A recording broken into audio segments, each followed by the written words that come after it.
Hey, it's Greg Harrelson here coming at you with another episode of the Level Up Podcast. Of course, Level Up Podcast is all about leveling up from agent to entrepreneur. So I've got a great guest, Shawn Rogers, with me today, and he would be what I would say is it's kind of a perfect example or testament as to what Level Up Podcast is all about. Meaning, you know, he gets into the business and he's an agent, he's doing well, but he actually takes a more entrepreneurial approach, builds a team, doing quite a bit of transactions. So I'm excited to just dive in with Shawn and talk with you and get some tips and that we can share with the audience. So Shawn, thank you for being here. If you could just kind of start us off real quick and just give the audience a little bit of an idea of where you are, how long you've been in the business, maybe some production numbers so they can kind of put things in perspective, and we'll dive into figuring out what we can do to share some good money-making tips. Thank you, Greg, and thank you for having me. Yeah. I think to answer the question about how long, I think I've been in and around real estate since I've been 17, plus or minus. And no harm in saying I'll be 51 next week. So there's the math. Couldn't think of a better profession to be in. And I honestly say it, Greg, that I enjoy what I do every day, probably since day one. Yeah. And that's from my heart. Well, anybody that's watching this on video is not going to believe you're 51. And I say this, I'm 49, so I'm stressing the 50 thing, right? So I'm going to say this because I wish somebody would say it about me. But if anybody sees this video and they're not just listening to the audio version, you actually have like a 35-year-old face. Thank you, sir. so I guess doing a lot of deals keeps you young. Makes you happy. That's right. So where are you? If somebody was to ask me where you are, I'd say Phoenix, right? Because it's just easier to narrow down a market to a big one city name. But I know you work way more than Phoenix. Can you just share where your marketplace is? Exactly. Yes. Phoenix proper, but exactly as you worded it, that's the best beacon to give people a general idea of where we are. But being the team in general covers the majority of the East Valley. Okay. Central Phoenix, as most people would recognize and understand it, and then the West Valley as well. So it encompasses a very large area, and that's not much like your area. That doesn't mean we don't have the proper connections or agents to expand further north or south, which would, for you or the listener, maybe Flagstaff for the snow or Tucson closer to the border. Yeah, I'm the same thing. Like everybody says, okay, or I always say I'm from Myrtle Beach, but the reality is there's Myrtle Beach, there's Conway, there's Longs, there's Loris, there's North Myrtle Beach, there's Surfside.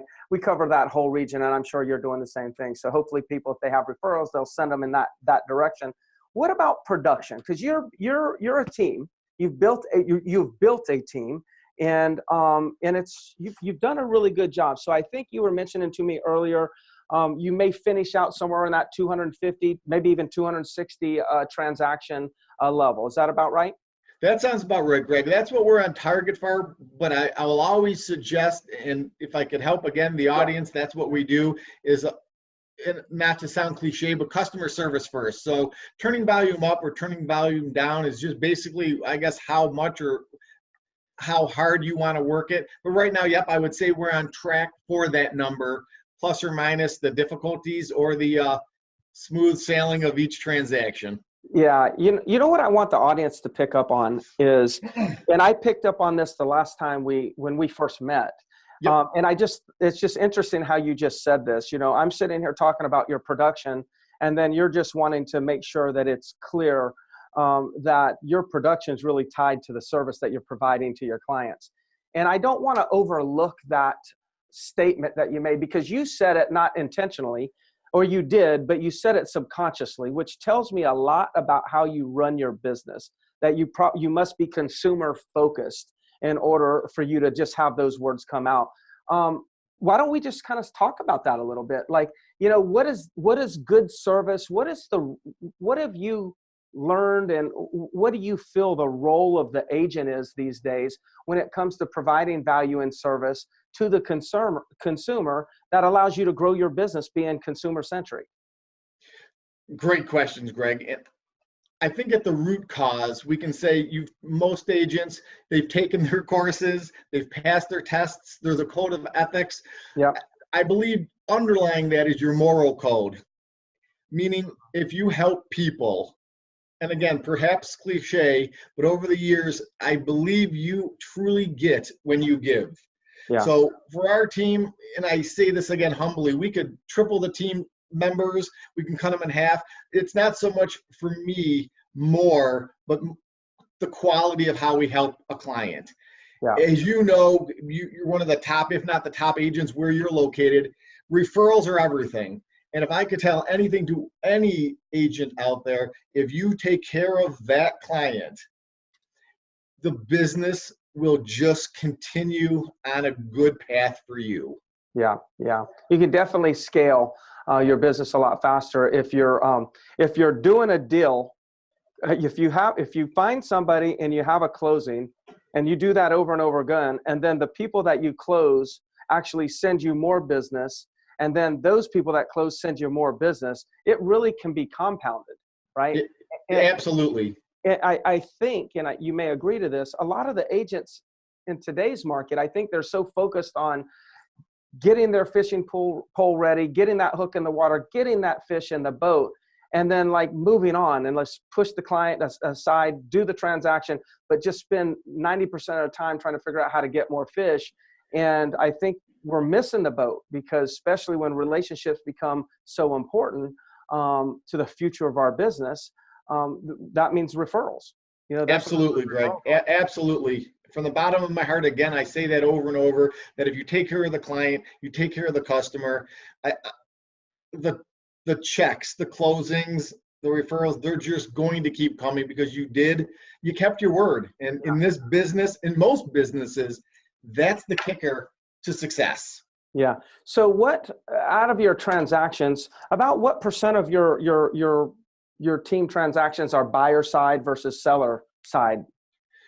You know, I think we're blessed in the sense that we're, going off quick numbers halfway through the year or thereabouts, I would say we're probably 65% buyers, 35% sellers in this market here. And I won't dive into it unless, of course, if you want me to, but we have a lot of iBuyers here. Yes. So that kind of tweaks our numbers a little bit one way or the other. I don't consider them, quote, direct competition, but in essence, they do infiltrate the selling part of the transactions. Yes, yes. Now, are you, and I know iBuyer program is huge. It seems like if anyone's going to test anything, they test it in your market. I know that a lot of agents in that area, I don't know them personally, but I've heard and talked to a lot of agents that have really had to make adjustments in the way that they do business. And I know a lot of people will get a listing and they submit it to the iBuyer programs to get that quick offer, and they're guaranteeing their clients, I'm sure it has in your market, I guarantee to have you an offer within 24 hours. A lot of those things are happening. So you're 65% roughly buyer side driven. One of the things that I've noticed about teams that are doing a little bit more buyer side than listing side is that they end up transitioning over the years, where it actually switches to actually more listing sales. And it's not because all of a sudden they say, oh, I don't want to work buyers, I'm just going to start prospecting. It's because every one of your buyers is a future listing. Absolutely. So have you experienced that? And I think what could really be interesting is, like, are there any things that you could share with us that will help those people that are working all these buyers and they're just thinking, I'm just buyers, I'm just buyers, I'm just buyers. They're missing that opportunity for future listings. How can we make sure that we capitalize on those and get those future listings in 5 or 6, 7 years from now? I think one of the best and most successful ways that we have approached that particular game plan would be to follow up with the clients, not on a non-stop basis, but if they purchased the house on using today's date, knowing that we're the professionals, follow the trend, see where they are, and every now and then kindly remind them that this may be a good time either to upsize, downsize, cash out, or just take an overall snapshot of where their property value will or won't be. And I personally sometimes reach out, Greg, just to say hi and just kindly remind them of little household tips that they may want to look into. Call it out here, the air conditioner is a big one. Pool maintenance is a big one. But little things that keep them ahead of the game. That way, I'm still presence of mind. So in a you helpful do that, way. you do that by phone, email, Facebook, texting. What is your preferred methods for that? Me personally, I like the phone. I enjoy talking. Good. But on the second note, the email puts it more in writing. Text a quick snapshot reminder. But I think, and again, being a team or team lead, as the leads are distributed through the team, and we could talk about that if you want, but traditionally, each client that I assign to a particular agent based on the location, I would say the lion's share of staying in contact with those clients would be through the team, and they traditionally do it via an email through their CRMs. Yes, or our CRMs. Yes, understood. Yeah, that's really good. And again, it's worth mentioning because you won't believe how many agents that will classify themselves as buyer's agent, or the consensus would be they're buyer's agents, and they're not positioning themselves today to actually in the future obtain all those listings. I say that every transaction, at a minimum, every buyer sale should be a minimum of 2 commission checks, if not 3, meaning you make the commission when you sell them the property, you make the commission when they sell the property eventually. So, some people that, say, oh gosh, I really wish I was doing listings, really wasn't stuck with all these buyers. No. The listing, if you only have the listing, usually that's 1 check and possibly a referral, but the buyer side should be 3 commission checks. So good for you. I'm glad to see you're scaling your business in that way. Thank you. We were chatting before about online leads, and I think online leads has become, listen, everybody is, like it or not, is dealing with online leads. They're either paying for them and getting them in, or they're trying to figure out how to build their own widget to get them in. I would assume I know that you're doing some online leads. You have some online leads. I think one of the companies, or I know one of the companies is Home ASAP. It's homeasap.com. I always say Home ASAP. I don't know why. Yep. And I've used them too for lead generation. But what I'm going to ask you is online leads in general. What type of quality, not by any lead source, but how do you feel about online leads? How do you feel about the conversion of online leads? And what are some things that your team does to make sure that you're profiting from online leads? Great question, Greg. And to answer it, we absolutely dabble in the world of online leads, and it's, I guess, for lack of a better term, it's a necessary evil. Yes. It came about. And to go backwards a little bit, not to date myself, but the pager was going to put me out of business, I believe. The fax machine was absolutely going to be my demise. Then when the internet came around, it was probably time to look for a different profession. And what I've always grasped or embraced is change equals opportunity and growth and options. So to tie that back into online leads and the quality of them, or maybe quantity or both, when I look at an online lead, I kind of look at it a lot like, and without going into a different field, a mutual fund. Some leads you can get are going to be lower dollar value, but a higher quantity. Some you're going to pay a higher dollar for, but more information. But overall, if you understand, and I say this all the time, Greg, and it's one of the almost opening lines when I'm speaking, is leads are like gold mines. They're only as good as the person working them. Yeah. So with that, follow-up's key. As you know, making the calls, making the texts, following up. And not everybody that walks into any given store, and I use a Best Buy for an example because everybody's heard of them. Not everybody walks in today and walks out 15 minutes later with the TV and surround sound.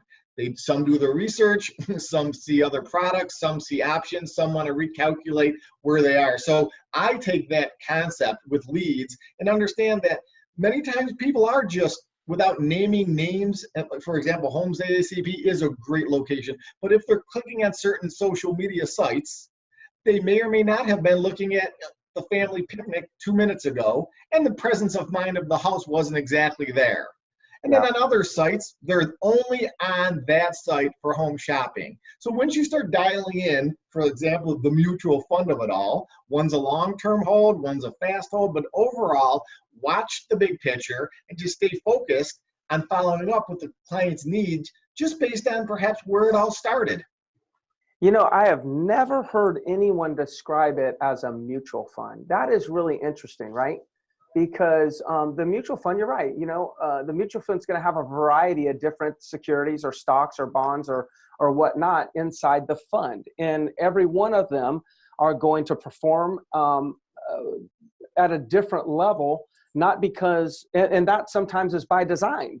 You know, Correct. That's part of the mutual fund, right? You know, they're going to allocate a certain amount of their money and investment in this more aggressive approach and a certain amount in this more conservative approach, with the idea that over time, they're going to get a very acceptable return for their shareholders. That's brilliant, Shawn. That is really brilliant, because I'm looking at all my leads right now that we have coming in. I'm like, it is a mutual fund.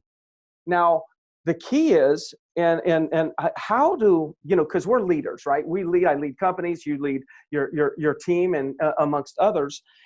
So how do we get our team members to buy into that, right? Because, you know, that's fine for me and you.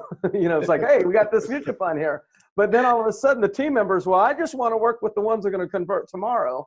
And there's a lot of lossage that comes from that type of mentality that you and I have to deal with, right? So, you know, are there certain things that you coach on internally within your team members to make sure that they're buying into the mutual fund type of mentality and not leaving good, high quality, longer term business, not letting it jump out of the boat? Yes, Greg. And one of the main focuses I try to just laser or focus in on is the fact that each lead will have its own timeline, and it's not technically game over until, as they say, it's game over. So although I don't want to say any agent or all agents focus on perhaps the one and done, the maybe just closing on the one they're working on now, the other ones still need to be nurtured. And ironically, one of the things, and you and I have probably talked about in different seminars and where we are, but it's been through the ages, called farming.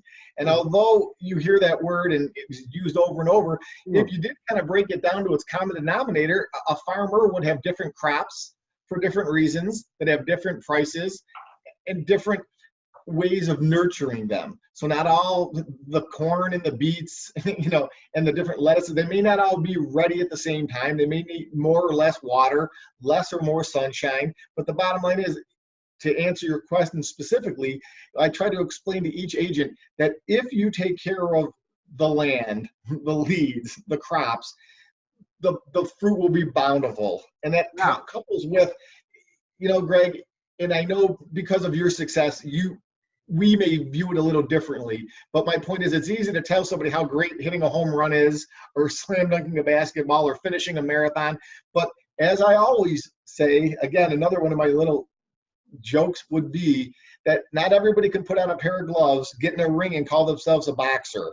There's training, there's hits, there's punches, and all of that practice is what gets those leads to be, in my humble opinion, from worse to better on a gauge of a lead quality. But they need to stay focused and understand that they will, if they practice, those leads will convert. And so look at going back to your answer or your question, looking at the mutual fund or how to keep them focused, is know that they will over time produce. You just have to do the work. Yeah, something that just popped in my head, and I'm just getting all kinds of nuggets from you. And one thing that just popped in my head was the lead quality probably has more to do with the agent calling the lead than it actually does the lead itself. I agree. Because you could have a lead that's not qualified, but a highly skilled agent would identify that within the first couple of minutes, and not be that agent that ends up on an appointment with that lead and then complains that leads stink. Like, Right. so the quality of that agent would have, or the skill sets of that agent would have determined that lead was unqualified very fast, wasted a little time, and they wouldn't have like burned again their time and their money chasing them. Or there could be high quality leads that sometimes sound like they're not that motivated. Again, a skilled agent can ask the proper questions and identify urgency and motivation even when it doesn't sound like it. They can pull it out of them. So, you know, that again, another interesting point for the audience to kind of take note of. That's pretty solid. Thank you. So where do you go from here? Like, you know, in my conversations with you, you know, when I talk about the future, you seem to be somebody that has desires to grow, but you also don't seem to be the person that says it's got to look like $700 closed deals in 2021. You know, yet at the same token, you don't seem to be putting these crazy big monster goals, but you continue to grow your business. Where do you go from here? You've got a nice business in Arizona, 200 plus transactions, a nice profitable team. What does the next couple of years look like for you? And what are some of the challenges that you see in the industry that maybe some agents that are not as less experienced than you right now, you know, would need to know about so they can kind of avoid those pitfalls or obstacles? Another great question, Greg. I like to put together a game plan, and each, you know, we could say each year, break it down by quarter, look at it long-term, short-term. But for me personally, I think I'd like to stay on the path where I am. And as you know, turning it up or turning it down is only a matter of, I guess, timing and funding and understanding that whatever you may bite off, you're probably going to have to chew. So putting that in perspective, I couldn't be happier than where we are right now. And you're right. Sure, I guess doubling the numbers looks good. You know, with the growth of any industry, sometimes it's dollars related to transactions. When you're looking at X amount of dollars, there was a time not too many moons ago in Arizona. I'm going to go 2005, 6, and 7, where, you know, the market fell out from under us, and the average house was 80,000 on a short sale. Commissions were less than, I guess, what we would call average.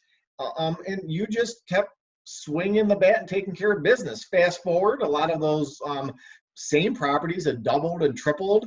And when you look at it by the numbers, maybe you did the same amount of transactions, but your profit margin or return on investment was, again, much more pleasing to the eye. So for me personally, I like about where I am, and if I want to change that, and to answer your beautiful question about, you know, helping agents along, I guess you have to have some kind of plan. It may not be, you know, spend all day focusing on it, but you got to know which way you're running, because otherwise speed in a direction that's not where you want to go doesn't much help you get to your end destination. Yeah, you know, the more transactions doesn't mean more profit. It can mean more profit, Correct. but it's not. It's not a given. It's not an automatic. If I do more, I actually get more. So that's one of the things I'm taking away. You really just brought something up that I never even thought to ask you, but you're going to have a lot of experience with this, and I think it's important. So there's a lot of fear in the real estate industry right now that the market is going to start softening, going down, and I have good friends that are in markets in California where they're seeing some like really declines, you know, and I won't say it's crashed like the crazy foreclosure market that we're in at one time, but you know, the market has softened and they're having to make adjustments. You were in one of the worst markets when it crashed.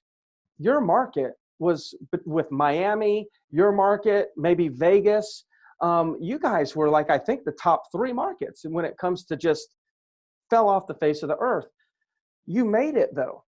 So for agents that have never been through a crash, and I'm not saying that there's going to be a crash coming, but for agents that have never dealt with, there's a lot of agents in the business right now that have only experienced a market that's increased. Like if they've only been in the business for 10 years, they've only seen a market that's gone up, right? And so at some points, everything that goes up does come down. What did you learn? What survival tips did you develop or learn back in that time that helped you survive? Because I feel like those same types of things will probably help the next agent whenever they have to deal with this. But what are some things that you learned that got you through those hard times? I think two of the main factors, Greg, would be one, much like they say to a boxer, everyone has his plan until he gets hit. So I think you have to have some kind of at least escape route or defense mechanism to know that, for us personally, an up market or down market is just a different skill set that you're going to apply to that client, to that transaction. So what I tell a lot of agents is whether it's buying or selling or renting, you wear many different hats under your title of real estate agent, broker, assistant broker, etc. So when the market shifts, you just want to be able to remember that you do have hypothetically a knowledge, skill set, or a tool shed to bring out and properly address the job task at hand. Yeah. I don't know what it is about you, man. You stimulate a lot of thoughts in my mind. And if you've ever listened to my podcast, and those that are loyal listeners, I don't say that a lot, but for some reason, maybe it's just the way that you translate, it resonates with me. But what I just heard is that when the market's different, it's just means the conversations that we have are different. Correct. So like right now, there's a lot of people that are in great markets and their presentation can look like this. Oh my gosh, I can get you more money than I could have before. And like they can use that as to stimulate some sort of motivation and whatnot. Like, oh, I can get you more.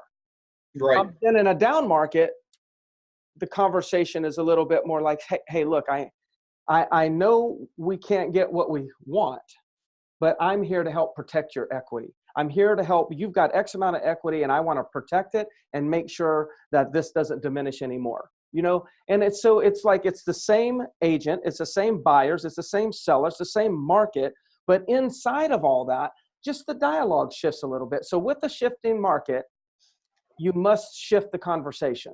That's what exactly. I got. Yeah. Exactly, Greg. And much like perhaps a boat, and I try to give analogies that the average person or agent would understand. Sometimes it's smooth sailing, and have a great time out on the lake. And sometimes it's batten down the hatches and just, wait for a safer passage. But either way, if you have your mindset about you and you're a professional like we are in the industry, then your primary goal is to find I'll say safest, best alternative to accomplish the goal. Yeah. I just figured out why you strike so many thoughts. So for the audience, I think this would be another gold nugget that we never even thought would come out of this conversation. And that is, so I process very visually, and you communicate pictures. Like if you notice, the audience, if you will notice, take a step back and listen to how Shawn talks. Shawn talks in pictures. He takes the boat, he takes the this, he takes the that, and so the entire time I'm seeing you draw this clear picture for me that then helps me, which helps your communication land very well with me. And as a side note, for all of us, we need to take note of this, because what we're just witnessing when it comes to the rapport that Shawn and I have here, because we can't say we're friends because we never really have even met face to face, right? We're very friendly with each other and whatnot, getting to know each other, but we have a good rapport together. And we did the first time we actually met on the phone. And so it's amazing how rapport can be built through communication. And that's just what I wanted to note, because I'm actually really taking that away from the call. That's cool. Greg, and just to touch on that a little bit, thank you from the bottom of my heart again. It's all humbling to be able to help people. But one thing that may also help agents in any level of their profession is not everybody you're speaking to is truly on the level of terms, acronyms, guidelines, rules, and regulations. So painting perhaps that picture that they can visualize that we would have a common bond with them, even if it's a movie quote or something popular that they can tie into, makes it much more understandable, I guess, for the listener, which would be your client, who ultimately will trust you. But most in today's day and age, especially with one of your biggest investments, it's a very difficult thing to ask at first using wording that they may not be 100% safe with. Yeah, yeah, or it's inauthentic. Yes. At some level. Yeah, it's inauthentic. Well, good, man. Well, listen, this has been a great recording, and we've talked quite a bit of about quite a bit of things. And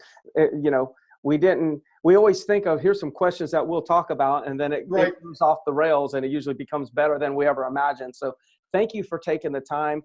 I know that, like we said at some point, online lead generation is and working online leads. I love that mutual fund aspect. If anybody ever wants a resource for some online leads that's very inexpensive, we talked about that one called Home ASAP, but I always say it's homeasap.com. Some people should check that out. But other than that, if somebody wants to reach out and send you a referral for your marketplace, what's the best way for them to reach out and send you a referral? Greg, thank you. And thank you for having me. It was a pleasure. I'd like, if I'm allowed to, just say thank you, West USA, the firm I'm with. Yeah. I'd also like to thank my team, the Mr. Rogers Homes team. Not so much a plug, but from the bottom of my heart, just without the team and without the support, even you and I doing this, it's all really helping each other. I guess, honestly, the best way to reach me, and I joke around about it, that phone is on around the clock. So it's call or text me.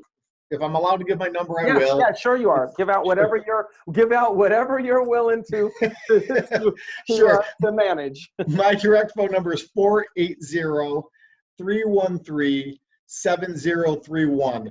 And the other thing I'll say, which is kind of, again, I guess the profession picked me, Greg, but being that we go by the Mr. Rogers Homes team, almost everything I do is Mr. Rogers Homes. So like my website is www, spelled out Mr. RogersHomes.com. Same thing with Facebook and wherever, but again, it's something, whether it's comical or it sticks home to true to a long time good feeling. Well, here I am. Living the dream. Well, I can tell you that myself and my executive assistant, Stacy Weaver, we know you as the Mr. Rogers. Like once I heard it, I couldn't not hear it. It's stuck. It's stuck. Exactly. And please thank Stacy for me. She is professional to that next level. Oh, I will let her know. Well, thank you so much.